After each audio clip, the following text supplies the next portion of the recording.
3-3 हजार की सेना लेके और सम्राट अकबर से लोग भिड़ गए, कुछ भी असंभव नहीं है। हाँ, 10,000 सेना लेके जेता और कुंपा और 1 लाख की सेना थी शेरशाह की, भिड़ गए, कुछ भी असंभव नहीं है। हमेशा यही होता है कि डेट आगे खिसकाई जाती है।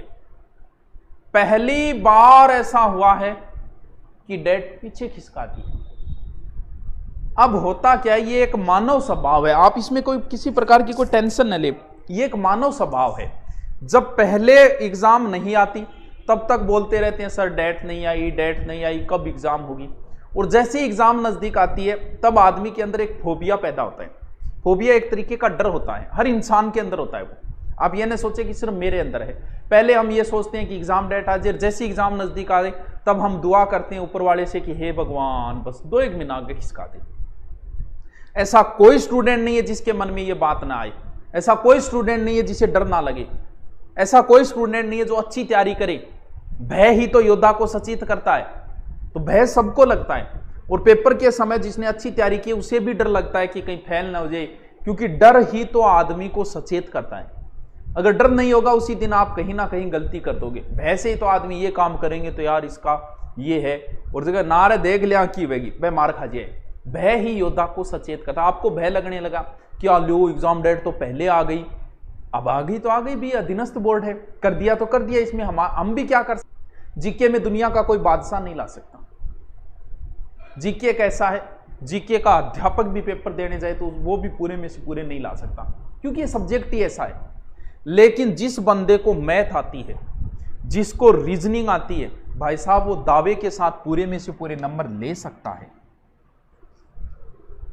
अब जिसको मैथ रीजनिंग आ रही है उसे लगता है कि हाँ जिसको आती है ना वो पूरे में से पूरे करेगा, उसे सिर्फ अभ्यास की जरूरत है। और जिसको मैथ रीजनिंग आ रही है उसके पटवारी में बहुत अच्छे चांसेस बनते हैं। पटवारी में सिलेक्शन का सबसे बड़ा आधार हो जाता है ये। क्यों? क्योंकि इसमें कोई 30 मार्क का नहीं हो सकता, कभी नहीं हो सकता इसमें। भलाई आपके अध्यापक जैसे हम पढ़ाते हैं, हम देने जाओ भलाई, दावे के साथ नहीं कह सकते कि सब में से सबसे हम कर देंगे, नहीं कर सकते भैया, कोई नहीं कर सकता। लेकिन एक मैथ का टीचर या मैथ का एक स्टूडेंट दावे के साथ कह सकता है कि सर मैं इसमें पूरे में से पूरे लेके आऊंगा। तो फिर ये जिसने मजबूत पक्ष बना लिया ना, उसे फिर ज्यादा टेंशन की जरूरत नहीं है। उसे फिर इस पोर्शन को तैयार करना है, क्योंकि ये भी बहुत बड़ा पोर्शन है। लेकिन अब इस पोर्शन पे डिपेंड ये करता है कि आप गहराई का कोई अंत नहीं है। अब इंडियन हिस्ट्री की बात करें, स्पेशल गांधी जी पे किताब लगती है, अशोक पे किताब लगती है स्पेशल, कितना पढ़ लोगे आप। राजस्थान की हिस्ट्री की बात करें, महाराणा प्रताप स्पेशल किताब लगती है, मेवाड़ के एक एक शासक पे किताब लगती है, मारवाड़ के इतिहास की हीरानंद ओझा जी की इतनी मोटी किताब है, 2 भाग है, कितना पढ़ लोगे।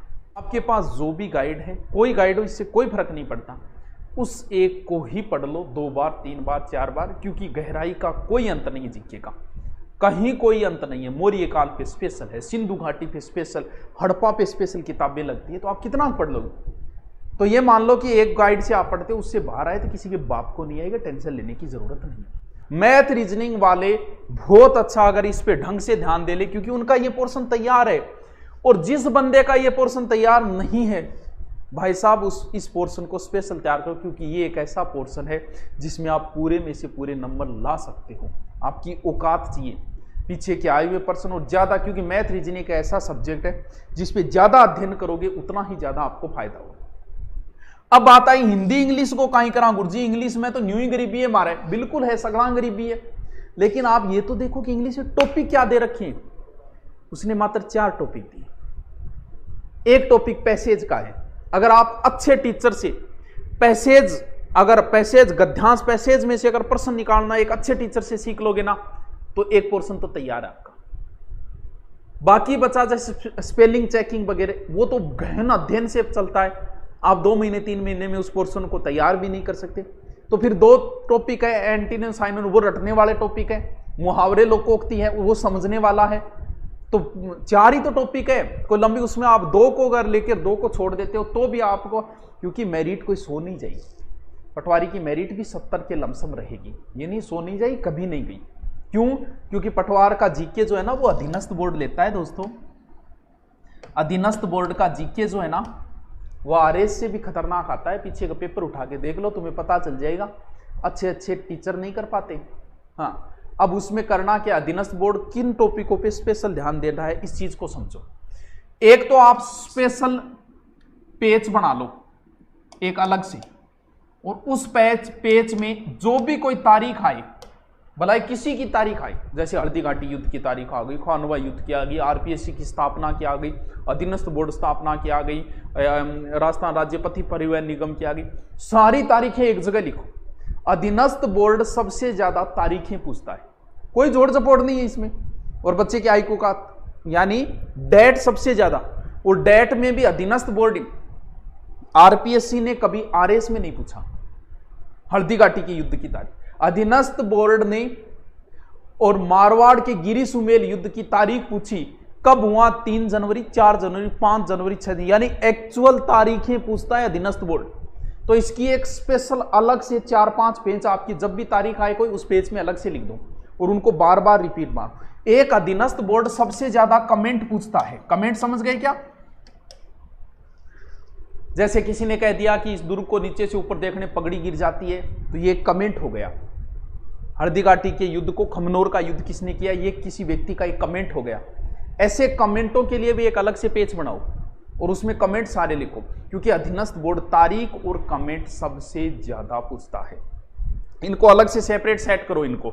सर हिंदी के लिए क्या करें? देखो, संधि, समास, उपसर्ग, प्रत्यय वगैरह मैंने डाल भी रखे हैं। संधि मैंने डाल रखी है, उतने ही नियम है, इसके अलावा कोई नियम नहीं। इनका अभ्यास करो। इसके अलावा माध्यमिक शिक्षा बोर्ड की एक बुक आती है, अब वाली नहीं, अगर आपको पहले वाली मिल जाए ना तो सोने पर ही सुहागो है। अब वाली आपको मिलेगी, वो इतनी अच्छी नहीं है जितनी पहले वाली है। यानी मैथ रीजनिंग को अच्छे से पकड़ बनाओ। जिसकी मैथ रीजनिंग में अच्छी पकड़ है, जिसे कॉन्फिडेंस है कि मैं 50 में से 45 कर दूंगा, यानी कितने परसेंट है, 30% में से मैं 27-28% ले आऊंगा, वो जीके पे जोर दो। उसके लिए कंप्यूटर भी कोई बड़ी बात नहीं है। इंग्लिश में सब बराबर है राजस्थान में, क्योंकि टॉपिक 4 है, उसमें 1 या 2 टॉपिक पढ़ लो आप। और हिंदी में कोई समस्या नहीं है। तैयारी करनी है, सिलेक्शन तैयारी करने वाले का होगा। कई आगे तो आने लगी गफलाबाजी तो तय। भारत जब से आजाद हुआ है तब से लेके जितने पेपर हुए उसमें 1% गफलाबाजी हमेशा होती आई और आगे भी होती रहेगी, उसे कोई नहीं रोक सकता। यह नहीं है कि पटवारी के जितने पद है उतने के उतने सब लग जाएंगे, नहीं, उसमें से 98% मेहनत वाले लगेंगे, 2% जुगाड़ कर लेते हैं कहीं ना कहीं से। अरे तुम्हें क्या मतलब है उन 2% से, छोड़ो ना, तुम 98 में आओ ना, इतने तो मेहनत करने वाले लगेंगे।